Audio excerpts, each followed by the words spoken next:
का ये नारा हो, हिंदू राष्ट्र हमारा हो। अगर हमें आज हिंदू राष्ट्र नहीं मिला तो आप भूल जाइएगा कि आपको कल भी मिलेगा। हर चीज़ का सही वक्त होता है, वही वक्त आ चुका है। मैंने हाल ही में धीरेन्द्र शास्त्री जी से भी आशीर्वाद लिया था 2 तारीख को सिक्कर में। उन्हीं ने तो नहीं आपके दिमाग में हिंदू राष्ट्र भर दिया? अगर लोग रास्ते में मिलते होंगे, पूछते होंगे कि आप इस यात्रा पे चल रहे हैं, क्यों जा रहे हैं, कैसा रिस्पांस मिलता है? 51-52 के आसपास इस्लामिक देश हैं। क्रिश्चियन ईसाई देश कितने हैं आप विश्व में आप जानते हैं? क्या आप एक हिंदू राष्ट्र बता सकते हो कि कौन है? नहीं, शायद नेपाल था, वो भी नहीं रहा। वो क्या जरूरत थी? नहीं, लोग आपको देख रहे हैं, आपकी यात्रा से जुड़ेंगे, आपके भाव अच्छे हैं, लेकिन और भी तमाम धर्म हैं, तमाम पंथ हैं। देश में मुसलमान भी हैं, सिख भी हैं, ईसाई भी हैं। वो अपना मुस्लिम राष्ट्र मांगेंगे, कोई अपना खालिस्तान मांगेगा, कोई दलिस्तान भी मांगने लग जाएगा।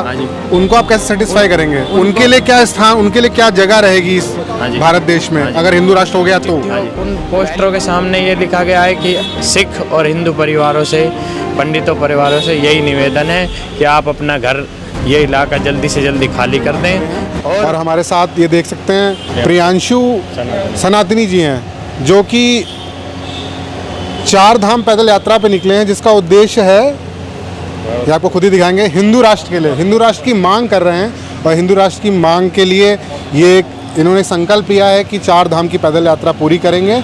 और आगे इनके क्या विचार हैं, क्या उद्देश्य, संकल्प कहाँ से आया, बताइए अपने बारे में। मेरा नाम प्रियांशु सनातनी है जी। मैं भिवाड़ी राजस्थान का रहने वाला हूँ।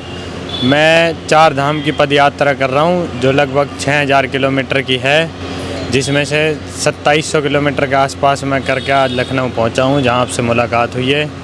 मेरी इस यात्रा को लेके एक ही उद्देश्य है कि सनातन धर्म के सभी अपने भाई बहनों को मैं इकट्ठा करूं और एक छतरी के नीचे लेकर आऊं। उसके बाद ही भारत एक हिंदू राष्ट्र घोषित हो सकता है। जैसा कि आप देखते हैं, लोग सनातन धर्म के बारे में क्या क्या अपनी विचार रखते हैं। कोई मलेरिया बताता है, अभी के स्वामी प्रसाद मौर्य जी का बयान आया है सनातन धर्म को लेके। तो ये सब इसीलिए हो रहा है क्योंकि सभी सनातन मेरे भाइयों सो रहे हैं, उन्हें जगना पड़ेगा, जग के सामने आना पड़ेगा, एकजुट होना पड़ेगा। जात बिरादरी भूल के हमें एक सच्चा सनातनी बनना होगा।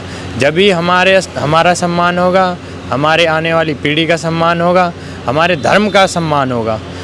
आपको ये बात जानते होंगे और सभी से मेरा आग्रह है कि आप भी इस बात पर विचार रखें कि मृत्यु या किसी घाव से ज़्यादा आदमी को अपमान का दुख होता है। जब हमारे धर्म का अपमान हो रहा है तो उसका अर्थात यही मतलब है कि हमारा भी अपमान हो रहा है, क्योंकि धर्म से हम हैं, हमारे से धर्म नहीं है। अगर हम सभी ये देखें, हमारे जो पुराने ग्रंथ हैं उसमें हमें सिखाया गया है कि राम के नाम से तो पत्थर भी जुड़ के राम सेतु बना दिया राम जी के लिए। और हम आज इस आधुनिक जीवन शैली में इतने व्यस्त हैं कि हम राम के नाम पे भी इकट्ठा नहीं हो रहे। मैं सभी से एक सवाल पूछना चाहता हूँ, क्या आप राम जी से प्यार करते हैं? क्या आप कृष्ण जी को मानते हैं? क्या आप शंभू की पूजा आराधना करते हैं हर सोमवार को? अगर करते हैं तो उनको सम्मान कौन दिलाएगा? उनके सम्मान के लिए कौन लड़ेगा? हम सब अपने घर पे अपने छोटी मोटी ज़रूरतों को पूरा करने में इतने व्यस्त हैं कि हम अपने धर्म को भूलते जा रहे हैं। जब भी इतने लोग ऐसे ऐसे बयान देते हैं जिससे हमारी भावनाओं को ठेस पहुंचती है। मेरी सरकार से व सभी उच्च अधिकारियों से यही निवेदन है कि हमारे सम्मान की रक्षा करी जाए और हमारे सनातन धर्म को बचाया जाए, उसको सुरक्षित रखा जाए। अभी हाल ही में मैं पढ़ रहा था कि जम्मू कश्मीर के पूंछ ज़िले में लोगों के घर के सामने पोस्टर लगाए गए हैं। तो वही वक्त वापसी आ गया है जो पहले आया था। जिस प्रकार कश्मीरी पंडित कश्मीर से गए थे, उसी प्रकार शायद हमें भी आने वाले कल में भारत को छोड़ के जाना होगा, अगर यही हाल रहे तो। इसलिए मैं तो अपने चुपचाप घर पे बैठ नहीं सकता। मैं अपने धर्म के प्रति मेरी ये सद्भावना है, जिसको लेके मैं ये यात्रा पूरा कर रहा हूँ।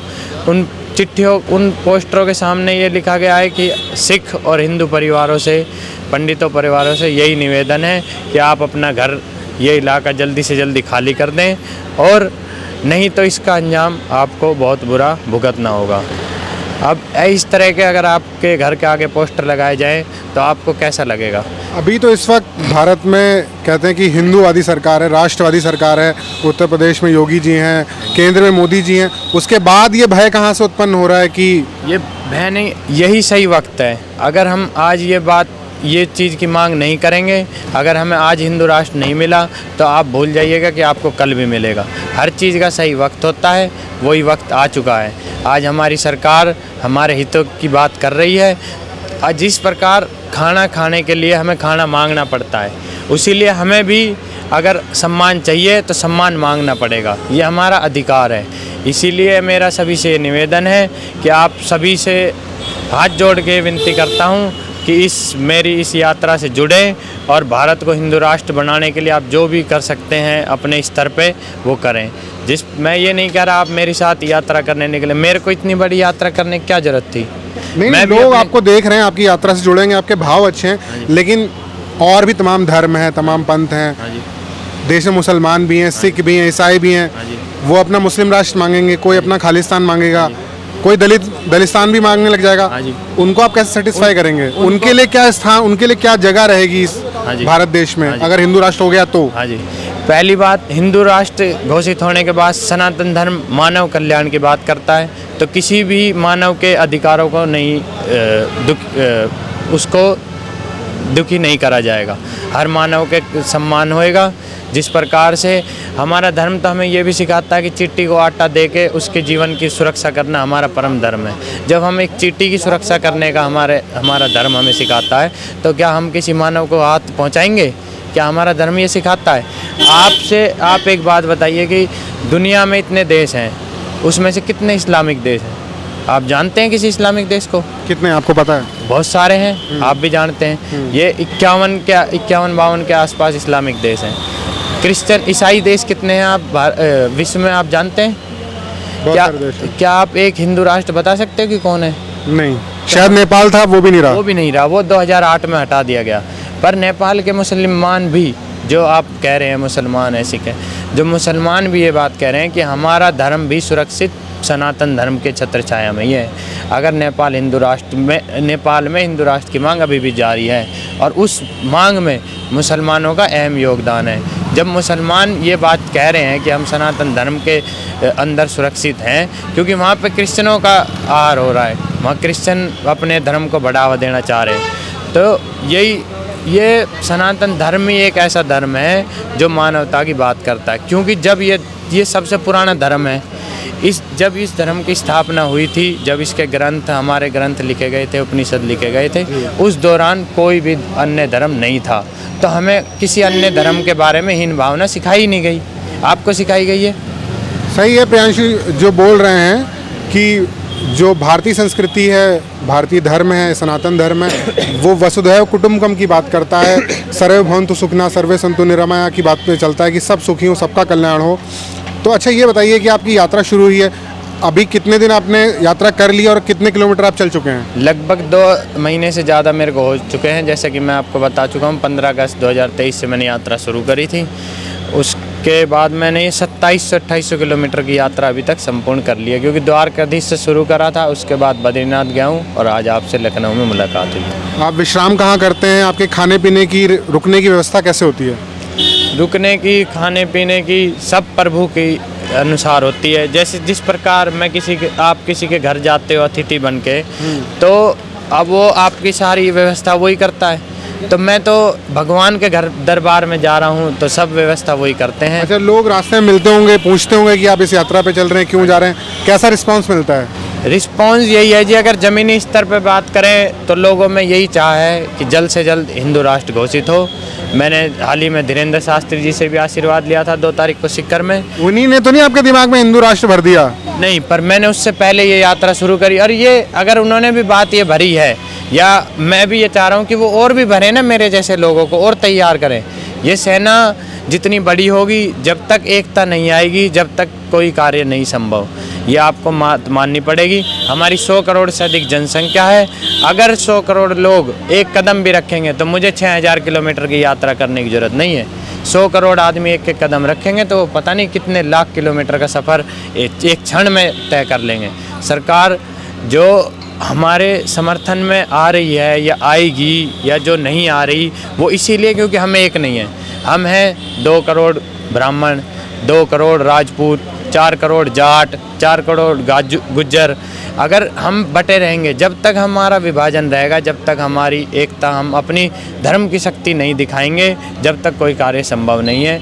लोग इसी तरह हमारे धर्म का हमारा अपमान करते रहेंगे, हमारे घरों के आगे पोस्टर लगते रहेंगे कि आप ये इलाका खाली कर दें। आपने कितनी जगह देखा है पलायन की खबर आती है, क्यों आती है? ये खौफ नहीं तो और क्या है? अभी आप कह रहे हो कि मोदी जी की सरकार है, योगी जी की सरकार है। मैं भी मानता हूँ वो हिंदुओं के हित में बात कर रहे हैं, बल्कि मैं ये कहूँगा वो मानव कल्याण की बात कर रहे हैं। भारत देश को विकास की ओर ले जा रहे हैं। उस विकास में अगर सनातन धर्म जिन परंपराओं को जिस पथ पे हमारे बड़े बुजुर्ग चल के भारत को विश्व गुरु बनाया था, उसी परंपरा, उसी रास्ते पे चल के हम भारत को विश्व गुरु दोबारा पुनः स्थापित कर सकते हैं। भारत माता के सम्मान के लिए अभी नवरात्रि के दिन चल रहे हैं। हम दुर्गा माता को पूज रहे हैं, हम सारी माताओं को पूज रहे हैं, 9 दिन तक व्रत रखेंगे। पर क्या आप भारत माता की पूजा करते हैं? भारत माता का जो अपमान कर रहे हैं, उनके लिए आपने क्या करा? आप निकले अपने घर से। हम सब अपनी जीवन शैली में इतने व्यस्त हो चुके हैं कि हम अपने धर्म के लिए, हमारे या किसी मानव कल्याण कार्य के लिए हमारे पास वक्त नहीं है। हमें ये वक्त निकालना होगा, क्योंकि अगर मान लो हमारी जीवन शैली बढ़िया चल रही है, हमने खूब पैसा भी कमा लिया, नाम भी कमा लिया, हम खुश हैं, हमारी जो ज़रूरत है वो पूरी हो रही हैं, पर क्या आप सम्मान के बिना रह सकते हो? बिल्कुल सही बात। अच्छा, बताइए आपकी यात्रा अभी कितनी बाकी है और अगले पड़ाव कहाँ पर होंगे? मेरी लगभग 3000 किलोमीटर की यात्रा भी और बची है, जो कि मेरे को अभी यहाँ से जगन्नाथपुरी उड़ीसा जाना है। उसके बाद रामेश्वरम जाना है तमिलनाडु में, जहाँ पे राम जी ने शिव जी की पूजा करी थी। वहीं पे जाके मैं ये भी आराधना करूँगा कि भारत का जो सनातन धर्म है वो इसी तरह बरकरार रहे। उत्तर प्रदेश में अयोध्या में राम मंदिर बन रहा है, वहाँ भी आप जाएंगे क्या? मैं ज़रूर जाऊंगा, क्योंकि ये भी एक वही स्थल है, इसकी उतनी ही मान्यता है जितनी हमारे अंदर बाकी धामों की है। राम जन्मभूमि कोई छोटी चीज़ नहीं है। जब 500 साल में जो चीज़ हमें आज मिली है, अगर हम उसके बगल से होके जा रहे हैं तो हम उसका अवश्य दर्शन करके जाएंगे। प्रभु श्री राम के नाम से तो पत्थर जुड़ गए थे, तो क्या पता इस महाप्रभु राम जी के आशीर्वाद से ही आज मानवता एक हो जाए। सभी सनातन भाई मेरे एक होके हिंदू राष्ट्र की मांग करें और जल्द से जल्द भारत हिंदू राष्ट्र घोषित हो। बिल्कुल प्रियंकुश जी, आपको हम बिल्कुल बधाई देते हैं, शुभकामनाएं देते हैं। नारा है जी, घर घर का ये नारा हो, हिंदू राष्ट्र हमारा हो। बिल्कुल, आप इनके हमारी तरफ से और दर्शकों की तरफ शुभकामनाएं देता हूं कि आप जिस संकल्प को लेकर निकले हैं, भगवान राम आपको वो शक्ति दें ताकि आपका संकल्प पूरा हो, और रास्ते के लिए आपको बहुत बहुत शुभकामनाएं। आप सुरक्षित अपनी यात्रा पूरी कर पाएँ, ऐसी ही प्रभु से कामना है। धन्यवाद।